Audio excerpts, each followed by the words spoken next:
Sherwood Ring by Elizabeth Marie Pope. All right, we're picking up on page 131. All right.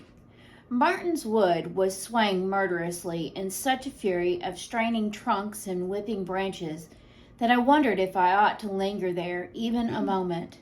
But any shelter was better than none, and at least under the trees we were not beaten and overwhelmed by the full force of the gale, as we had been out in the open.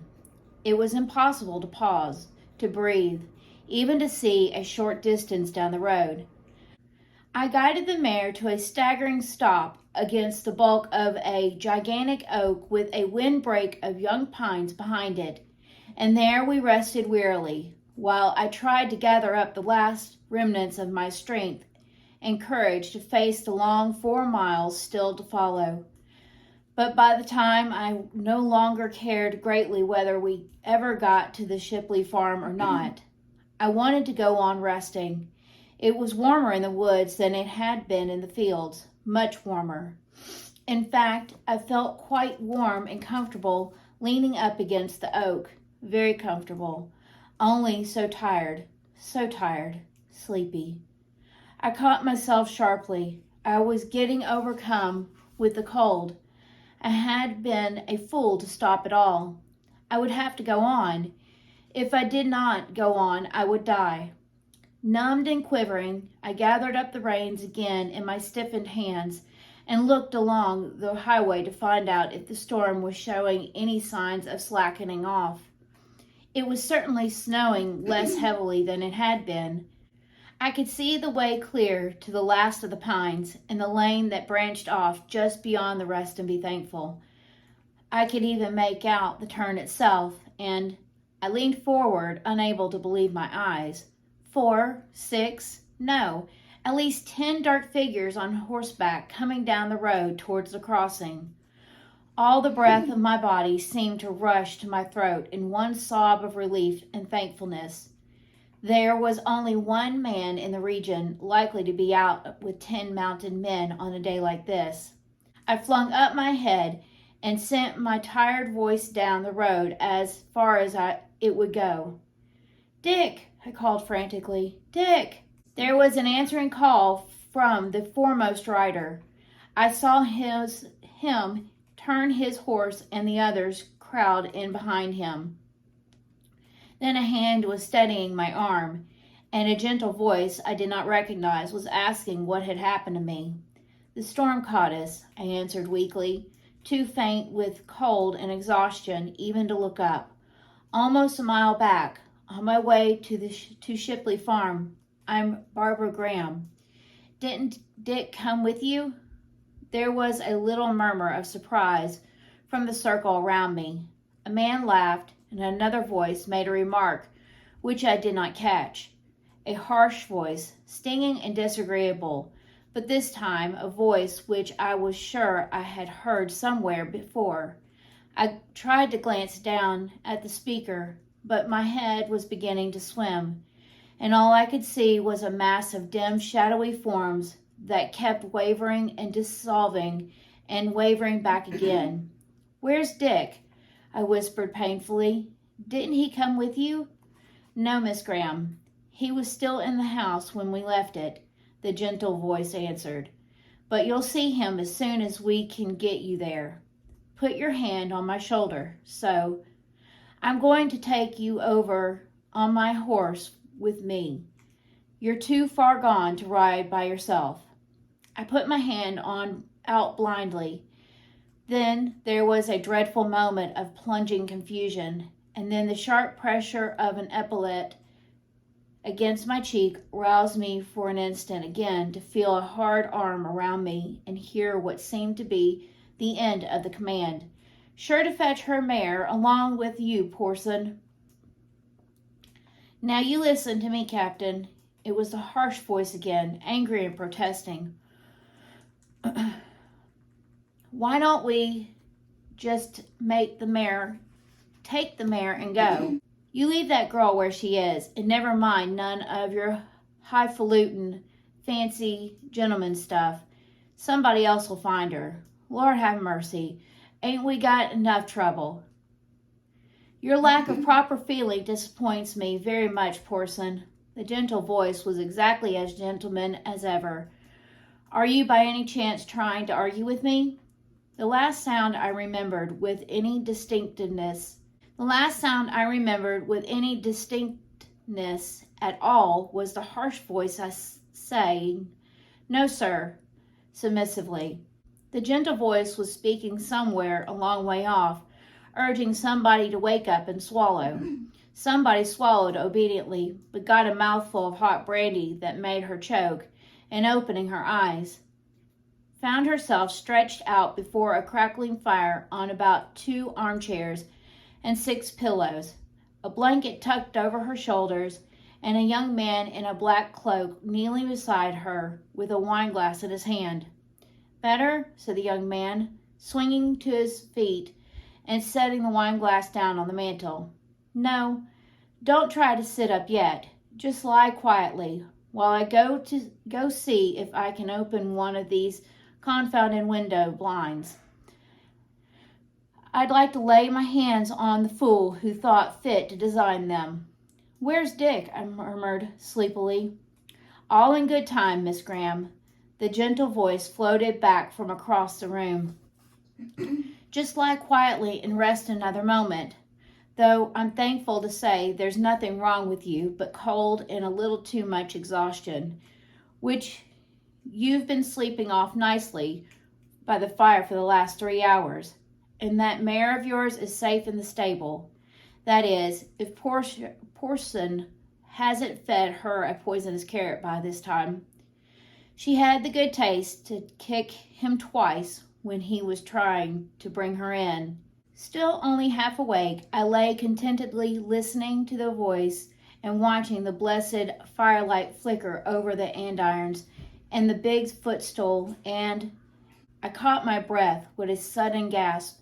The black splotch on the hearth where Christopher had spilt the ink the day we closed the house 8 months before. Very slowly and cautiously I turned my head. I was not at the Shipley farm. I was in the library at Rest and Be Thankful. The locked secretary, the bookcases draped with sheets, the stack of curtain rods I had thrust into the corner to clear them out of the way. The whole room exactly as I had left it, except for the young man in the black cloak, who had at last contrived to wrench open the inner blinds of the south window, and was standing there gazing dreamily out at the falling snow. He had a thin, very calm, and courteously attractive face, with lazily drooping eyes that made him look almost half asleep. And at that moment I remembered precisely where I had once heard the harsh voice that had spoken in Martin's Wood.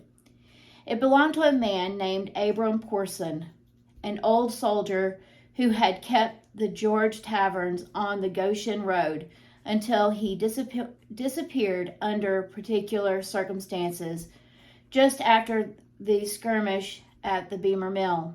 The General Washington had halted his line of prisoners at the George that night while he and the guards drank a glass of flip to celebrate the victory. By the time they finished the flip and called the proprietor to bring the score, the proprietor had previously vanished, taking 2 of the general's prisoners with him. Dick later discovered that he was the only member of the gang who, by some chance, had not received his orders and joined the attack at the Beamer Mill. I stared aghast at the young man by the window, suddenly and most horridly convinced that I knew exactly who he was and exactly what he was doing there. Dick had always maintained that with his secret Tories gone and his supplies cut off, it would only be a question of time before cold and hunger forced him and his few remaining followers down from their hills like so many starving wolves or catamounts. But that he should dare to take shelter in Rest and Be Thankful itself, Yes, that was quite reasonable too, when I came to think of it. Rest and Be Thankful was, of course, the last place in Orange County where Dick would ever dream of searching for him. The young man at the window glanced up, caught me looking at him, and lifted one shoulder in a slightly rueful shrug. Then, very slowly and deliberately, he removed his cloak, came back across the room with the firelight making one glorious blaze of his scarlet and gold, and stood gazing down at me in silence, a quizzical, faintly amused glint in his sleepy eyes, as if he were waiting for me to shriek or cower or swoon away, like a well-bred girl with the instincts of a lady. Unfortunately, however, as Aunt Susanna often remarked, I entirely lacked the instincts of a lady, and had no intention whatever of shrieking or cowering or swooning away for anyone's entertainment, least of all his. I am very grateful to you, Captain Sherwood, I said with calm politeness, for saving my life. The quizzical, faintly amused glint disappeared from Peaceable's eyes. He drooped down on the big footstool, where he had a better view of my face, and sat there with his arm across his knee, regarding me with a new look, grave and considering, as if he had suddenly found it necessary to form an entirely new opinion of my character. "And I am grateful to you, Miss Graham," he answered, "for accepting the situation with so much intelligence. I thought you would go into hysterics when you found out who I was. But do let me assure you that I was well brought up, little though I may look it just now." He glanced mournfully at the patch on the left elbow of his scarlet coat. "And you really have nothing to be afraid of. I'll see that you get back to the Shipley farm somehow, as soon as I can." "Now, that is kind of you," I said, smiling at him. "I don't want my poor brother going out of his head worrying over what's become of me." Peaceable Sherwood picked up the tongs from the rack and bent forward to attend to the fire. "That need not concern you, Miss Graham," he replied in his gentlest voice. "He knows you're here." "What?" Peaceable Sherwood did not turn his head. He was very carefully thrusting a blazing stick back under a big log and pulling up another to make the fire burn better. It was almost as if he did not wish to see the look on my face when he answered me. "Your brother, Miss Graham, very foolishly rode over alone to this house last night to find some trifle or other he wanted to give Miss Shipley for a Christmas present. He is now locked up in your little private prison at the foot of the cellar stairs." There was a dead silence. For one terrible moment, I thought I was going to scream aloud. Everything began to waver and dissolve again. Then I got control of myself and came rigidly upright against the cushions of my chair, and with my hand clenched over the arms so hard that I could see the tendons standing out. Then somehow I managed to unclasp the hands and laid them quietly together in my lap. "How very fortunate of you, Captain Sherwood." My voice was just as level as his own. I might have been congratulating him on finding a stray shilling. Peaceable Sherwood straightened up sharply and sat there regarding me again with that odd, grave, considering look on his face. It was a moment before he replied. When he did, he sounded almost absent-minded, as if his thoughts were really on something else. "Very fortunate indeed, Miss Graham. I have found it particularly impossible to form a new organization while your brother remains in charge of this district. The neighboring farmers' respect for him appears to be even greater than my own. When they once find out he is safe with us in the mountains, I trust I shall have no further difficulty with them." "You intend to take Dick back to the mountains with you?" "Of course, Miss Graham. This is only a brief expedition to obtain supplies, you understand. When we return in the morning, your brother will naturally accompany us." I almost said, "Not if I can prevent it," to his face, but I bit the words back and lay there in silence, gazing down at him and thinking harder and faster than I had ever thought in my life before. In that moment, it was a little hard to believe that I couldn't get Dick out of his clutches somehow. He looked so young and innocent, sitting on the footstool with the fire tongs in his hand, that any mother in New Jerusalem would have walked up and given him her baby to mine without an instant's hesitation. Then I remembered the scene in Martin's Woods, and Abraham Porson's insolent voice saying, "No, sir," submissively. Abram Porson had been known as a hard man when he kept the George Tavern. It was his favorite boast that no one could force him to change his mind or compel him to obey an order. I wouldn't try it if I were you," said peaceable Sherwood suddenly. "Try what?" "Whatever it is you are going to try," he retorted, hanging the fire tongs back in their place. "And now would you care to pay a brief visit to Colonel Graham while they're setting up the table here? I ventured to order Christmas dinner served in the library at 2:30, in the hope of having your company. May I take Dick a piece of fruitcake the cook gave me for him this morning?" "Certainly, Miss Graham." The fruitcake, wrapped in a damp napkin to keep it fresh, was in the outer pocket of my cloak, just underneath the little sealed bottle which contained Aunt Susanna's headache drops. I dipped my right hand into the pocket and closed it carefully about them both to conceal the bottle as well as I could. Then, with a quick movement, I lifted them out and transferred the cake boldly to my left hand, while I quietly slipped the bottle down a hidden fold in the trailing skirt of my riding habit. Peaceable Sherwood apparently failed to see the bottle at all.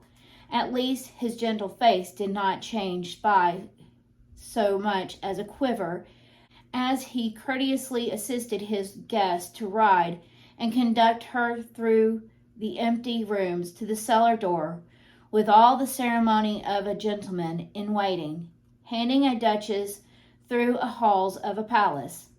The cellar door he unlocked with a small key he took from his waistcoat pocket, and then put back with a mocking quirk of one eyebrow at me. "Merry Christmas, Barbara," called my brother from the gloom at the foot of the stairs. "Captain Sherwood told me you were here." "Merry Christmas, Dick," I called back, feeling my way down the steep steps one by one. "Hannah sent you a piece of fruitcake." "Good old Hannah." He accepted the fruitcake through the bars of the door with a brushing kiss on the back of my hand as he took it. "How is she these days?"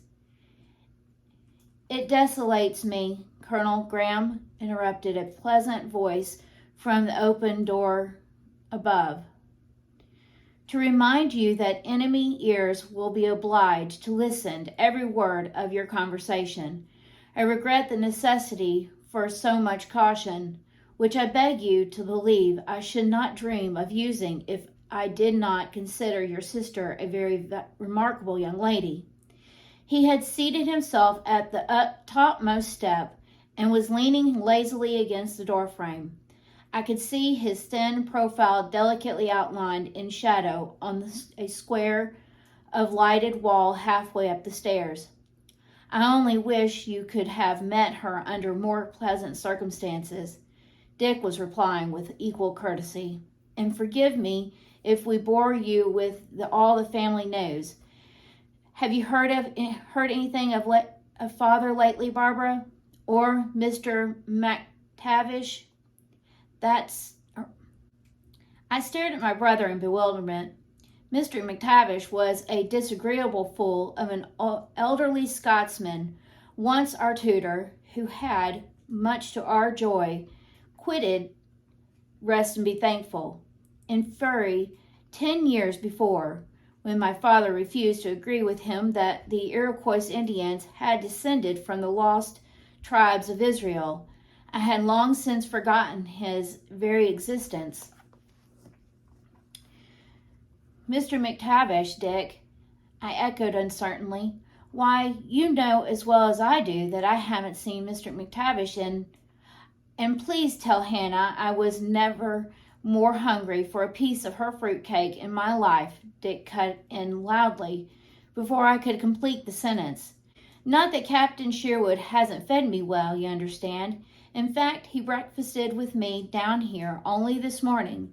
He had a most entertaining talk on field fortification and got through a whole quart of baked beans between us. That's the crock now, rolling about on the floor there by your left foot. Your left foot, Barbara. Then I understood. Back in the evil days of Mr. McTavish, Dick and I had invented a simple method of conducting conversations with our feet under the cover of the schoolroom table. It was an almost foolproof system of little taps and pressures, easy to learn and impossible to forget once you had learned it. I drew a deep breath and stealthily moved the toe to one riding boot an inch nearer the door. We received a letter from Father only last week, Dick. He's been stationed at Philadelphia for the winter, very comfortably except for the difficulties his friend General Arnold is having with the Congress. Aunt Susanna, thank heaven, continues fairly well, though she complains of dizzy spells, terrible fluttering pains, wakeful nights.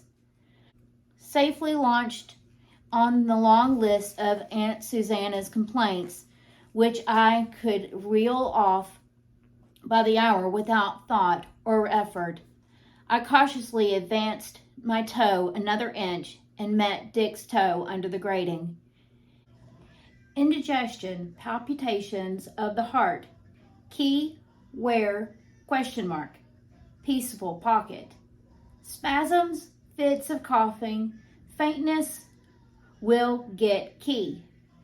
Dick's boot merely came down heavily across my instep with a dull thud that had once meant, don't try anything silly now. Occasional headaches, shortness of breath, unnatural fever, and nervous attacks. Poor Aunt Susanna. Give her my affectionate regards. What's she dosing herself with nowadays? Remember when it used to be vinegar rhubarb? Men, feast, kitchen, tonight. Laudanum, antimony, drink, heads off. Sulfur and molasses. Won't watch. Elixir of rose hips. You dodge, peaceable, get away. Poppy seed and hot lemon juice? She's changed to Senegal oil and Peruvian bark now, with sleeping drops for her headaches. Won't leave you. Fool, nitwick, muttonhead. Sleeping drops? I thought the war had cut off the supply. There must have been another shipment. The apothecary filled an order from me only this morning on my way here. That's how I contrived to get away. I made the sign which had once meant, you just let me handle this, will you? No explanation, Mark. Repeat, no. Danger. He broke off abruptly with the word half finished and gave me a sudden kick in the ankle which had once meant, be careful, the teacher is watching us. Dinner is served, said peaceable Sherwood from the top of the stairs, and little as I like to interpret this exceedingly interesting conversation, I must ask Miss Graham to accompany back to the library. Bring me the crusts when it's all over, was Dick's only comment, and don't let Barbara eat the mince pie, if there is any. It always gives her nightmares.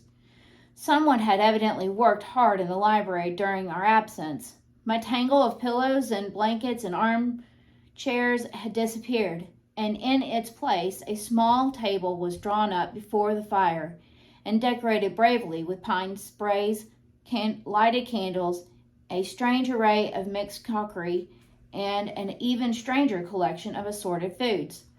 "What have we here?" said peaceable Sherwood, courteously seating me at the head of the table and beginning to uncover the dishes one by one. "Will you object if I wait on you myself, Miss Graham?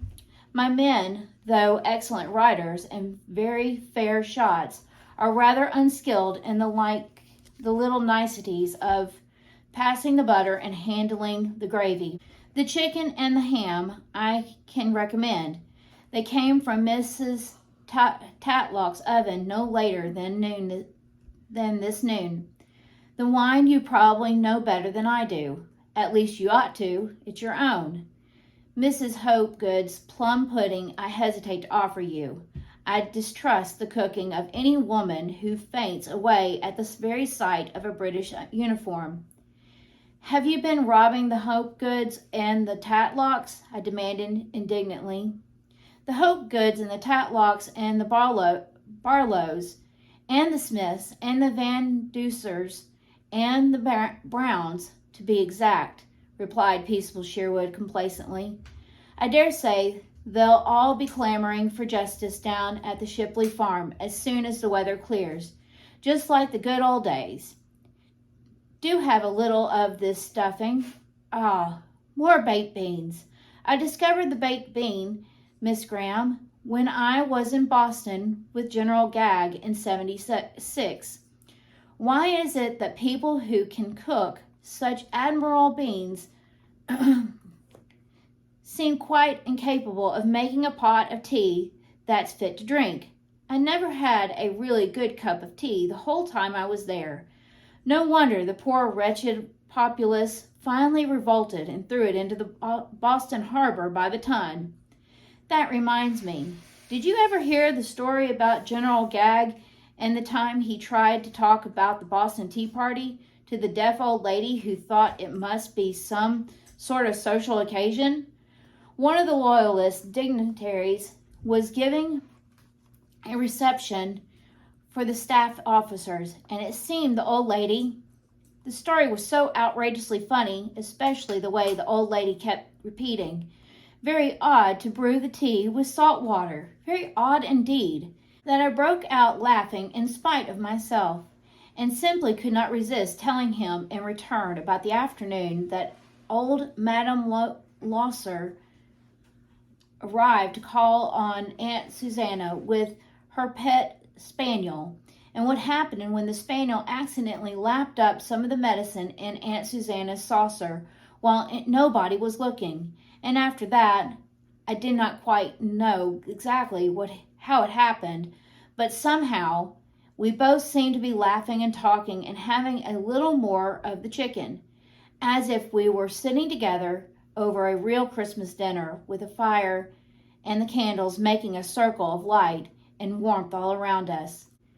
By the time we came to the nuts and the wine, we were arguing like old friends about Aunt Susanna, Peaceable insisting that he had an uncle of his own who was even more trying to live with than she was.